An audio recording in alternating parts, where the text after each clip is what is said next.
What's up everybody, Chris here. We're back in the garage today. Previously we went ahead and straightened the metal on the Chevy truck fender. Then last week I shared with you how to mix, apply, and block sand your body filler. Today we'll finish up this fender repair, and as always I'm going to walk you through step by step the entire process from preparation of the primer to laying down a beautiful looking base coat clear coat finish. I'll also be introducing you to a fantastic budget friendly gun that I think you're going to love. All this information is going to be critical to know when you're repairing and repainting your vehicle at home. So let's dig right in and get started. First thing I'm going to do is block out this primer, make sure it looks good and it's ready to be painted. We may have to apply a little bit more primer or something of that nature. So let's get this blocked out, see how it looks. We're going to start with this flexible block with 320 on it. We'll walk over this primer. I'll put some guide coat on this. So this is just a charcoal base guide coat. And basically this is just going to show us any high or low areas that might be in this repair. So this channel is dedicated to helping you with your repair restoration project. So if you guys got a restoration project you're working on, something cool, I want to hear about it, let me know down in the comments below. Got the 320 here on this flexible block, and the reason I've got this flexible block is this has got a little bit of a contour to it, so it goes this way. So I want this to be able to lay flat on this. Now I'm just going to block this in an X pattern or crosshatch pattern. That's how you're going to get this laser straight, but I'm going to allow the block and the sandpaper to do the work. So I want to put nice even pressure on it so we get an even block here. So as you start blocking, you can see where it's hitting a little bit more here. So it's blocking the primer a little bit more here. There's a little bit of a low spot, but hopefully all that will block out as we sand over this, and you'll start to see it level out. If it doesn't, that means we've got a low area that we need to correct. So if it's just a small wave, we might be able to add a little bit more primer to it. If it's more of a dent or a deeper wave, we may have to add some glazing putty or some kind of filler to it. And you can add glazing putty over primer. It's designed for that. I don't like to do it though, if I can help it.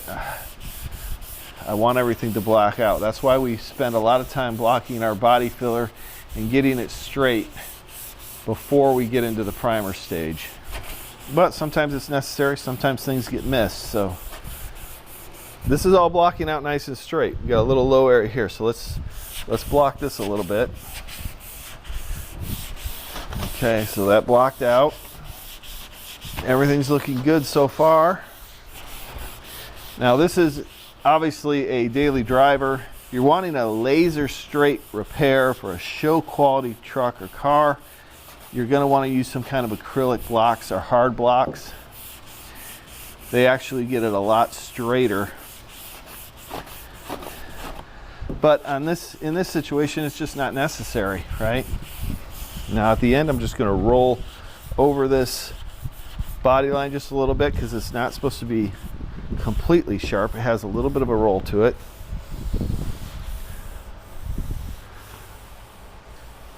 And that all feels really nice.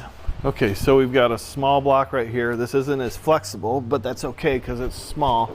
So we can do it in sections, and we're just going to block this area right here.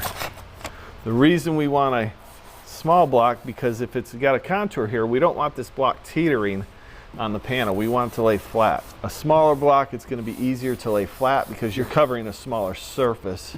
Okay, this feels good. Now all I'm going to do is I'm going to take this piece of 320 and we're just going to clean up this edge a little bit, make sure it's rounded. There's no filler left on this edge or inside this edge. Make sure it's all smooth and make sure this primer's smooth. Do at the bottom here too. I can feel here, this feels smooth.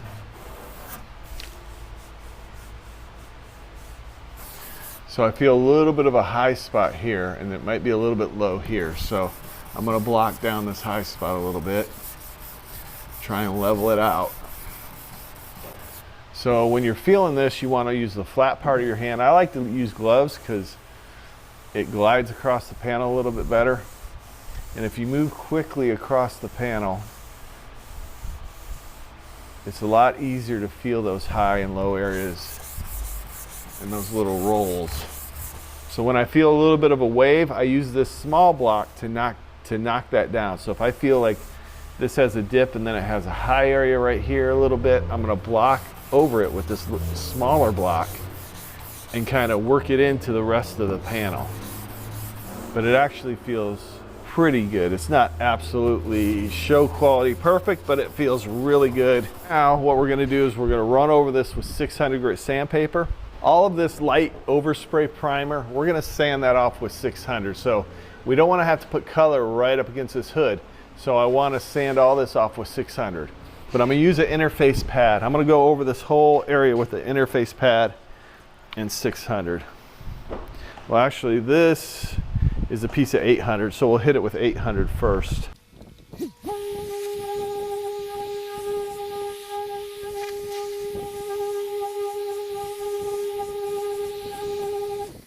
Okay, so I got a piece of 600 here.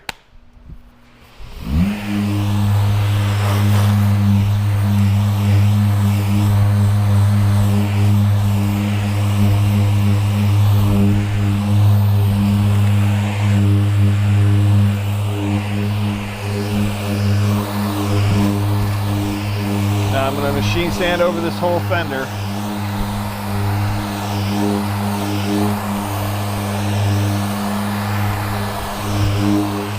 But this interface pad right here, when you're prepping out for paint, this allows you to go over this panel without digging into that primer and creating waves or ripples. We're just going over the surface, remove those 320 grit scratches.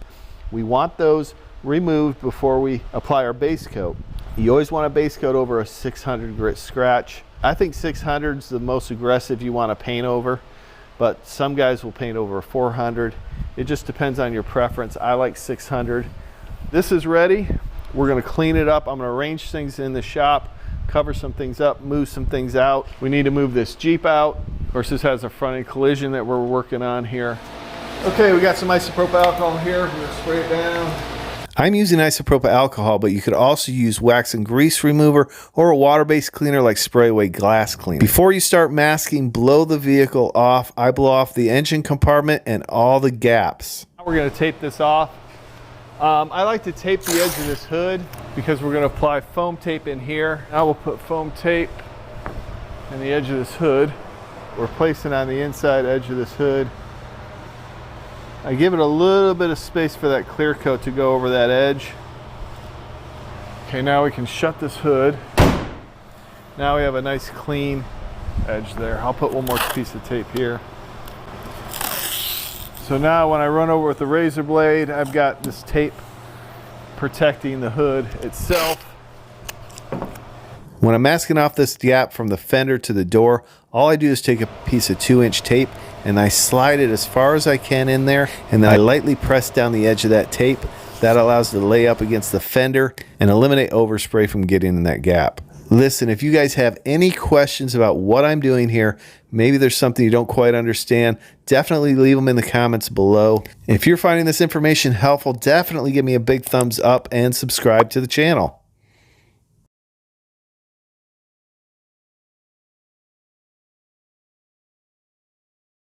All right, we're gonna wash this down with isopropyl alcohol as well.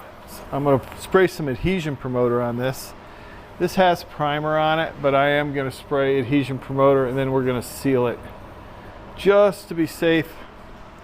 Okay, we're using the upol grip. This is some adhesion promoter made by upol number 4. Spray over this and then I'll spray over it with some sealer. I let it flash for about 3 minutes, somewhere around there. But always wear a respirator when you're using this stuff. This stuff is nasty.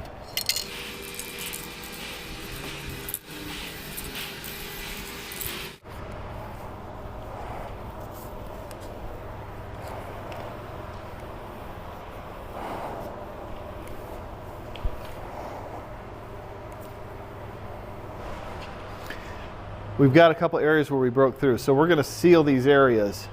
I'm not going to get sealer up in here or down in here, but we're just going to seal these areas right here, okay? And then, of course, we're going to seal this end cap totally. So it's ready for sealer now, so let's go ahead and do that.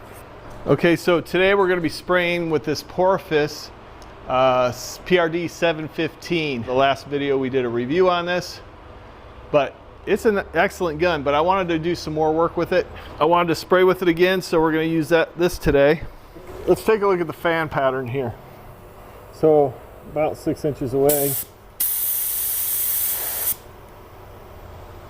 It's a nice fan pattern. I'm not pulling the trigger all the way.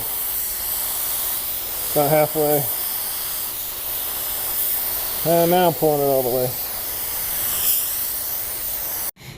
I am really digging this gun. I'm surprised with how well I like this gun. It lays down a beautiful finish and it's very easy to use. I think if you guys are looking for a budget-friendly gun, I think this is around $240. This is a good option. Check it out. Check out some other videos on it. I don't have a link for it, but I can leave the website link in my description. I am going to be using this gun a lot more. They've sent me some other guns to try out, so we'll be doing some reviews on those as well. But this is a very good gun for the money. It's not a low volume, low pressure paint gun. It's a medium pressure paint gun, and it consumes about 10.5 CFM. So I've got this set at 20 PSI and 2 turns out on the fluid volume, and the fan is wide open. So the goal should be when you're spraying sealer is to put it on nice and smooth. The smoother the better. The smoother that you put the sealer on, the smoother your paint's going to be and the smoother your clear coat's going to be. So I spray it medium wet, and then we'll allow it to flash off for about 10 minutes and apply our base coat. Just before you apply your base coat, you do want to tack off the surrounding area where the blend's going to be, and then you want to inspect your sealer for any particles of dust. You may have to sand those out a little bit. We'll apply our first coat of base, and we're just going to get the primer covered.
Okay, we'll let that flash off. We're going to tack rag this off.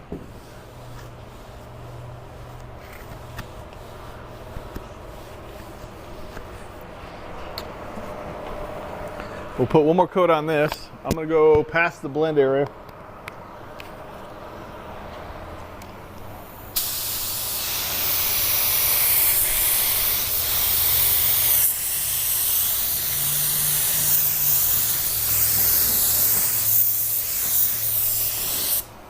I'm going to turn up the fluid volume a half a turn.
Now I'm going to do an orientation or a drop coat, and this is so we get a uniform metallic finish. All I'm going to do is increase my distance a couple inches, and we're going to dust coat it on there. And that's going to give us some nice uniform metallics in our blend. This looks pretty good. I'm gonna hit under there a little bit more. Looks pretty good.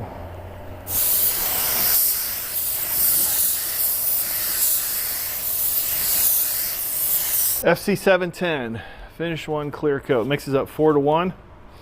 We're gonna put 4 parts of clear in here. We go to the 4-to-1 mixing ratio right here. All right, so then we'll go to the 1 ratio and we'll go from that 4 to that 4, and that gives us our 1 part of activator, okay? Boop, boom. Now, I don't reduce my clear, but some people like to reduce it. I've never tried it, actually. I don't know, maybe I should try it sometime.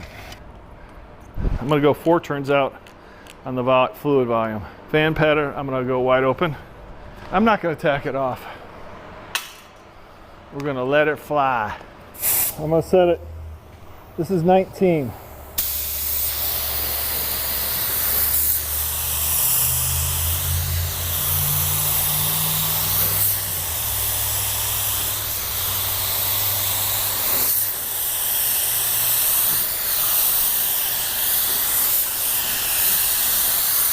Nice big fan pattern.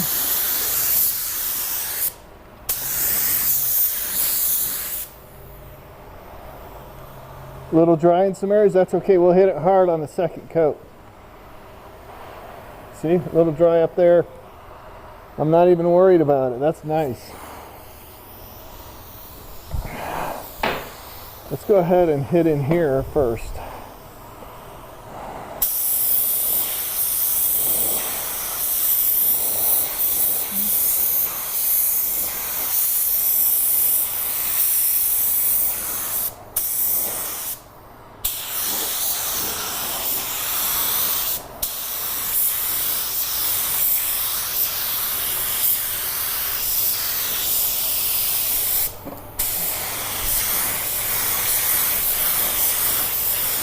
Man, this thing sprays so nice.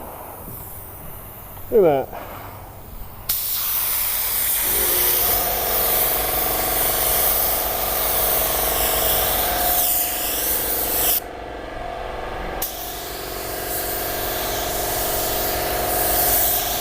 So nice, look at that, nice. It's ready for the second coat. I'm gonna bump up the air pressure up just a little bit. Applying clear coat, you want to have a consistent speed and a consistent distance from the panel. You want to overlap about 75%. So you make a pass and then you overlap that previous pass by about 75%.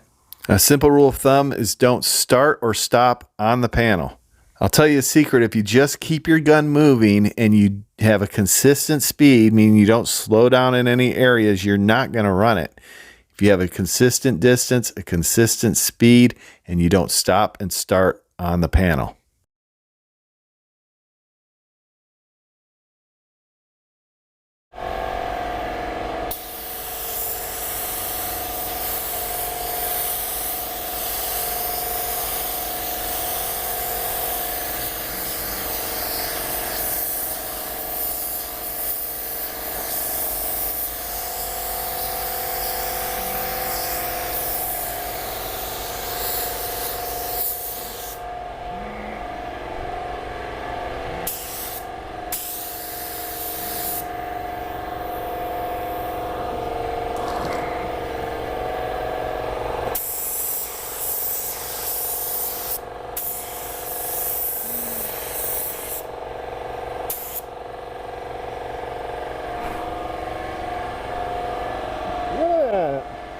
I gotta tell you, I am amazed with how well I like this Porphis gun. This Porphis 715, PRD 715. I've even surprised myself with how much I like this gun. It's my new favorite gun right now. So let's take a look at how the finish came out with this Porphis gun.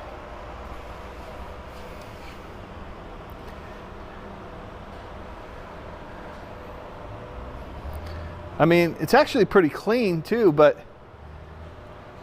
The overall finish is perfect. It's perfect. It's got just a little bit of peel.